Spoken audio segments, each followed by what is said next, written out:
सोमवार व्रत कथा। किसी नगर में एक धनी व्यापारी रहता था। दूर दूर तक उसका व्यापार फैला हुआ था। नगर के सभी लोग उस व्यापारी का सम्मान करते थे। इतना सब कुछ संपन्न होने के बाद भी वह व्यापारी बहुत दुखी था, क्योंकि उसका कोई पुत्र नहीं था, जिस कारण अपनी मृत्यु के पश्चात व्यापार के उत्तराधिकारी की चिंता उसे हमेशा सताती रहती थी। पुत्र प्राप्ति की इच्छा से व्यापारी प्रत्येक सोमवार भगवान शिव की व्रत पूजा किया करता था और शाम के समय शिव मंदिर में जाकर शिव जी के सामने घी का दीपक जलाया करता था। उसकी भक्ति देखकर माँ पार्वती प्रसन्न हो गई। भगवान शिव से उस व्यापारी की मनोकामना पूर्ण करने का निवेदन किया। भगवान शिव बोले, इस संसार में सबको उसके कर्म के अनुसार फल की प्राप्ति होती है। जो प्राणी जैसा कर्म करते हैं उन्हें वैसा ही फल प्राप्त होता है।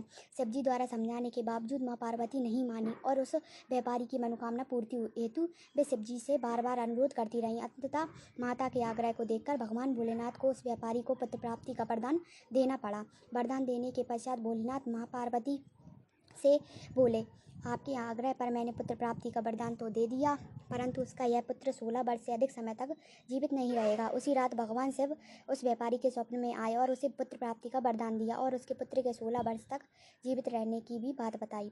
भगवान के वरदान से व्यापारी को खुशी तो हुई, लेकिन पुत्र की अल्पायु की चिंता ने उस खुशी को नष्ट कर दिया। व्यापारी पहले की तरह सोमवार के दिन भगवान शिव का विधिवत व्रत करता रहा। कुछ महीनों के बाद उसके घर एक अति सुंदर बालक ने जन्म लिया और घर में खुशियां ही खुशियां भर गईं। बहुत धूमधाम से पुत्र जन्म का समारोह मनाया गया, परंतु व्यापारी को पुत्र जन्म की अधिक खुशी नहीं हुई, क्योंकि उसे पुत्र की अल्पायु के रहस्य का पता था। जब पुत्र 12 वर्ष का हुआ तो व्यापारी ने उसे उसके मामा के साथ पढ़ने के लिए वाराणसी भेज दिया।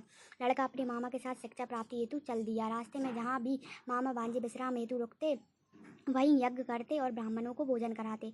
लंबी यात्रा के बाद मामा भांजे एक नगर में पहुंचे। उस दिन नगर के राजा की कन्या का विवाह था, जिस कारण पूरे नगर को सजाया गया था।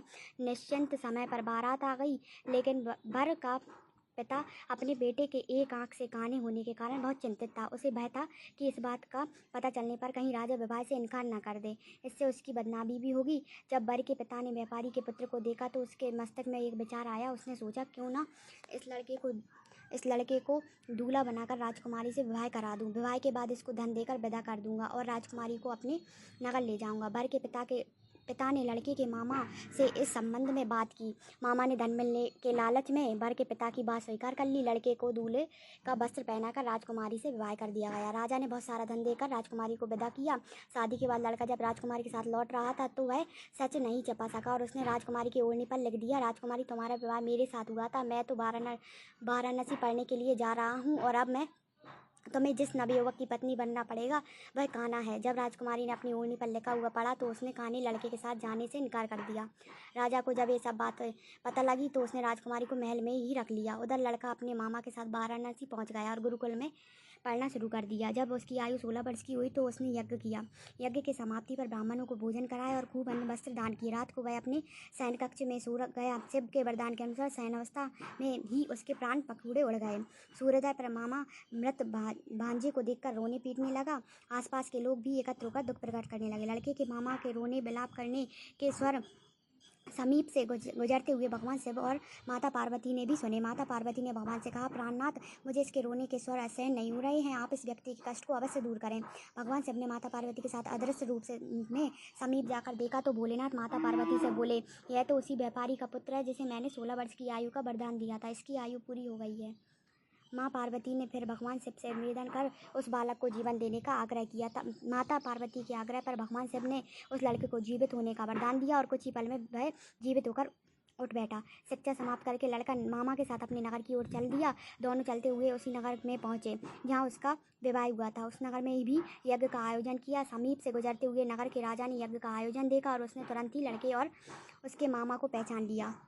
यज्ञ के समाप्त होने पर राजा मामा और लड़के को महल में ले गया और कुछ दिन उन्हें महल में रखकर बहुत सा धन वस्त्र आदि देकर राजकुमारी के साथ विदा कर दिया। इधर भूखे प्यासे रहकर व्यापारी और उसकी पत्नी बेटी की प्रतीक्षा कर रहे थे। उन्होंने प्रतिज्ञा कर रखी थी कि यदि उन्हें अपने बेटे की मृत्यु का समाचार मिला तो दोनों अपने प्राण त्याग देंगे। परंतु जैसे ही उसने बेटे के जीवित वापस लौटने का समाचार सुना तो वह बहुत प्रसन्न हुआ। वह अपनी पत्नी और मित्रों के साथ नगर के द्वार पर पहुंचा। अपने बेटे के विवाह का समाचार सुनकर पुत्रवधू राजकुमारी को देखकर उसकी खुशी का ठिकाना ना रहा।